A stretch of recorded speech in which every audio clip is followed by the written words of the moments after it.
మా శాసనసభ్యులు కూనంనేని సాంబశివరావు గారు ఈరోజు వాయిదా తీర్మానం ఇచ్చున్నారు. తెలంగాణ రాష్ట్రంలో ఎవరైతే ప్రభుత్వ స్థలాల లోపల ఇల్లేసుకొని నివసిస్తా ఉన్నారో వాళ్లకు ఇళ్ల పట్టాలు ఇచ్చి పక్కా గృహాలు నిర్మించుకోవడానికి ప్రభుత్వం ఏదైతే ఇందిరమ్మ ఇళ్లని చెప్పిందో వాటిని అమలు చేయాలి, వాటికి సంబంధించి నిధులు కేటాయించాలని చెప్పి ఈరోజు అసెంబ్లీలో మా శాసనసభ్యులు మరి మాట్లాడుతూ ఉన్నారు.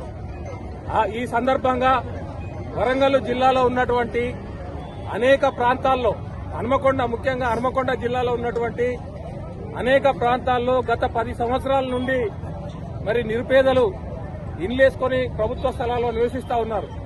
ఎందుకంటే గత ప్రభుత్వం ఏమో డబుల్ బెడ్రూమ్ ఇండ్లు ఇస్తామని చెప్పి 10 సంవత్సరాలు ఈ హన్మకొండ జిల్లాలో ఏ ఒక్కరికి కూడా ఒక్క ఇల్లు కూడా ఇచ్చినటువంటి దాఖలాలు లేవు. 10 సంవత్సరాలు వేచి చూసినటువంటి నిరుపేదలు మరి విసిగి వేసారి ఇప్పటికైనా ప్రభుత్వం మరి స్పందించాలని చెప్పి ప్రభుత్వ స్థలాల్లోకి వెళ్లి ప్రభుత్వ స్థలాల లోపల ఇల్లేసుకొని గత మరి 10 సంవత్సరాలుగా నివసిస్తా ఉన్నారు.